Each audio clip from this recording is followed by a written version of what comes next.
All right, time now for touchdowns and fumbles when we take a look at how the newsmakers of the week handled the news. Joining me as always, Bob Reed from Veritas Communications. Bob, we're going to start with Donald Trump, who put us, Canada, in his crosshairs this week. He's talking tough on NAFTA and specifically on the dairy sector. So I'm wondering if the bromance between Trump and Trudeau is over, or maybe Ivanka didn't enjoy the theater that night in New York as much as we thought.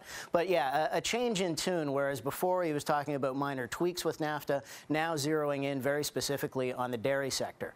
He said this in Wisconsin, though, where there are a lot of dairy farmers and a lot of the heartland voters who put Donald Trump into office. And so from a communication standpoint, you have to know your message and you have to know your audience. And Donald Trump knew both of those. So as pre-positioning for the discussions to come with respect to the dairy sector and Canada's supply management system, I thought it was highly effective. So I'll give him a touchdown on the offense. Okay. What do you think about our Prime Minister, Justin Trudeau, in his response? Now, he said yesterday that he wants to have a fact-based discussion with Washington.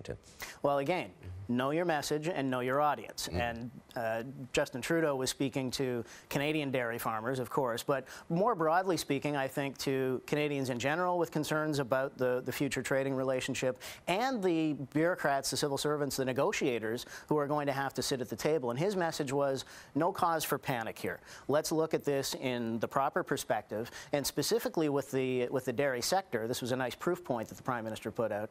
The U.S. has a $400 million surplus in dairy trade with Canada, so we're not a problem in that sense. So nothing to see here, folks. Don't panic. Keep calm and carry on. So that's the message that we needed to hear from the Prime Minister, again, in the pre-positioning of the discussions to come. And I think that's important because there's a bit of theatrics at play, because it seems right now that each leader is talking to their audience rather than to each other. And I mean, that's going to come later behind the scenes. Obviously. That's what happens at this stage in the game, and it's effective. They're both doing that because they know it works. They're staking out their position before the pens get put to paper and the finer details get worked out. So we'll see what happens. All right. Also this week, Mark Emery making some news on this very program when he had this to say about toking and driving. Have a look.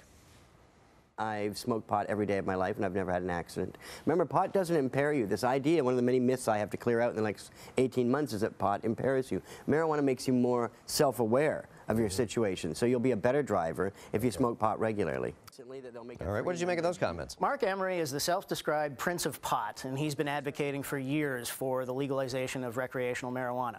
He got his wish. I don't know if he's followed closely enough. I mean, that box is ticked. Now the discussion is about how is that going to roll out. The federal government made their announcement in broad strokes about some of the measures that are going to be brought to bear, and one of them is enforcement with respect to driving while high, and that's what Mark Emery was trying to speak to here.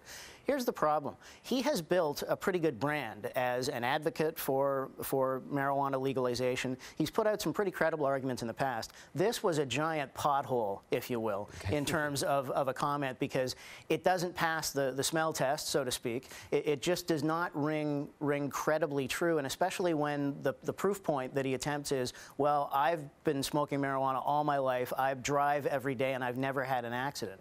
That's not solid proof. It plays into the stoner stereotype, and more than anything, undermines the credibility that he has built up in a lot of eyes on this file. So that's a huge fumble for Mark Emery. All right, finally this week on touchdowns and fumbles, Prince William teaming up with none other than Lady Gaga for a pretty worthwhile cause. I kind of love this. The two of them had a FaceTime transatlantic conversation, and we're seeing some of the video here. It's a wonderful piece. It's about 3 minutes long, and the two of them are at their laptops and suddenly face to face across the Atlantic, and they're talking about mental illness. Lady Gaga went public recently talking about her struggles with mental illness. This is a cause very close to Prince William's heart, and he has an organization called Heads Together in the UK, and that's what they were talking about in this call.